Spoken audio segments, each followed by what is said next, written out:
na puro pagmamahalan. Binigay ang atensyon na mas sigit sa aking magulang. Ngunit ano ang pagkukulang? Bakit tila lumalayo ka na sa piling ko? Dama ko nang di na napupuno. Ang paglalambing mo na sa'kin mo inilalaan. At napupuna ko rin madalas na ang awayan. Wari laging dinadaan parati sa init ng ulo mo. Kahit sinusunod naman lahat ng mga gusto mo. Minamali ang tama ko para may dahilan. Humahanap ka ng butas upang ako ay sumpatan. Eto ba ang paraan upang ugnayan ay matigil? Sabihin mong ayaw mo na at sa'kin ay huwag kang manggigil. Kung nahihirapan ka ay puputulin na ang tali. At hindi yung ganito kinakastigo mo palagi. Kaya sa mga nangyari ako na magsakripisyo. Ako nang magpaparaya kahit di ko to gusto. Yo!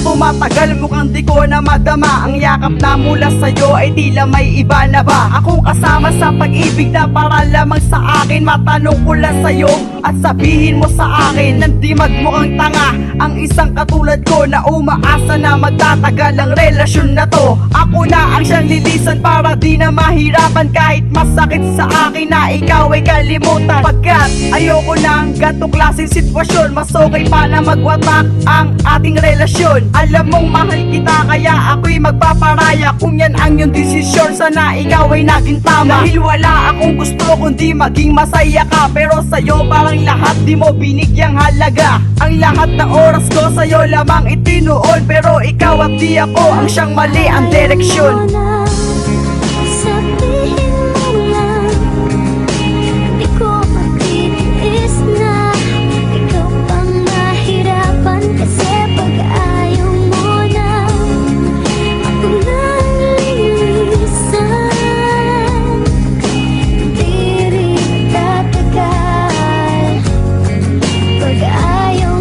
Napapagod na ako sa iyong kasusumbat. Masasama na salita ang sa'yo ko natatanggap. Kaya kahit ang magpanggap sa'yo di na matitiis. Siguro tanging paraan na lang ay ang lumihi. Sa iyong tabi ay aalis at sasanayin ang sarili na mapag-isa. Pagkat hirap na kong umintindi. Pagkat ayoko na kasi sa iyong mga ginagawa. Sa iyong mga panggugulpe hindi na ko natutuwa. Masyado ka akong magbanta at marahas kong manakit. Hindi na yung dating ikaw na may ugaling mabait. Palagi kang nagsusungit, tila nagbago ka na. Kahit ang katulad ko sa'yo wala nang halaga. Parang umaayaw ka na, yan ang nababatid sa'yo. Sagutin mo nga ako, di ba't yan ang totoo? Kaya't kung yan ang gusto mo, ay pagbibigyan kita. Kasi kung ayaw mo na, di na magpapakatanga.